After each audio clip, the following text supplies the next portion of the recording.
November 8, 2016 இரவு 8 மணி.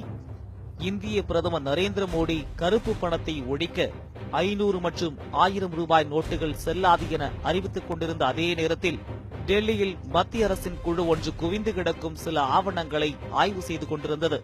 அந்த ஆவணத்தில் பல்வேறு அரசியல் தலைவர்கள் சஹாரா குழுமத்திடம் இருந்து லஞ்சம் பெற்ற விவரம் இடம்பெற்றிருந்தது. அந்த தலைவர்களின் பட்டியலில் பொதுமக்களிடம் கருப்பு பணம் பற்றி உரையாற்றிக் கொண்டிருந்த பிரதமர் நரேந்திர மோடியின் பெயரும் இடம்பெற்றிருந்தது என்பதுதான் அதிர்ச்சிக்குரிய தகவல். பிரதமர் நரேந்திர மோடி குஜராத் முதல்வராக இருந்தபோது சஹாரா நிறுவனத்தினால் அவருக்கு 55 கோடியே 20 லட்சம் ரூபாய் லஞ்சமாக வழங்கப்பட்டுள்ளதாக அந்த ஆவணங்கள் கூறுகிறது.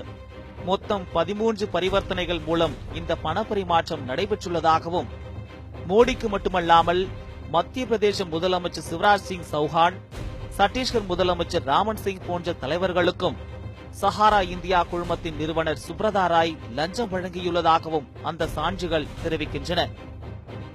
இந்த ஆவணங்கள் 2014ஆம் ஆண்டு சஹாரா நிறுவனத்தின் அலுவலகங்களில் நடத்திய வருமான வரித்துறையின் சோதனையில் கிடைத்தவை.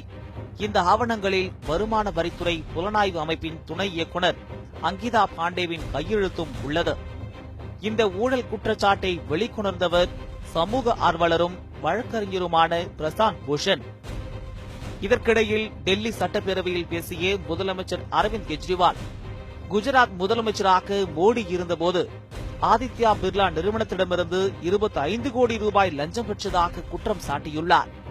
டெல்லியில் உள்ள ஆதித்யா பிர்லா நிறுவனத்தின் தலைமை அலுவலகத்தில் வருமான வரித்துறையினர் 2013ஆம் ஆண்டு சோதனை நடத்தியதாகவும், அப்போது குஜராத் முதலமைச்சர் நரேந்திர மோடிக்கு 25 கோடி ரூபாய் லஞ்சம் கொடுக்கப்பட்டதாக ஆவணங்கள் மற்றும் ஆதாரங்கள் சிக்கியிருப்பதாகவும் அவர் கூறியுள்ளார். இவ்விவகாரங்கள் பற்றி கட்டுரை எழுதியுள்ள ஆங்கில ஊடகங்கள், பிரதமர் நரேந்திர மோடி குறித்த கேள்விகள் எதற்கும் இதுவரை பதில் கிடைக்கவில்லை என்று தெரிவித்துள்ளன. இதற்கிடையில் வழக்கறிஞர் பிரசாந்த் பூஷன் மற்றும் டெல்லி முதல்வர் கெஜ்ரிவால் போன்றோர் இதனை விசாரணை ஆணையம் அமைத்து விசாரிக்க வேண்டும் என வேண்டுகோள் விடுத்துள்ளனர்.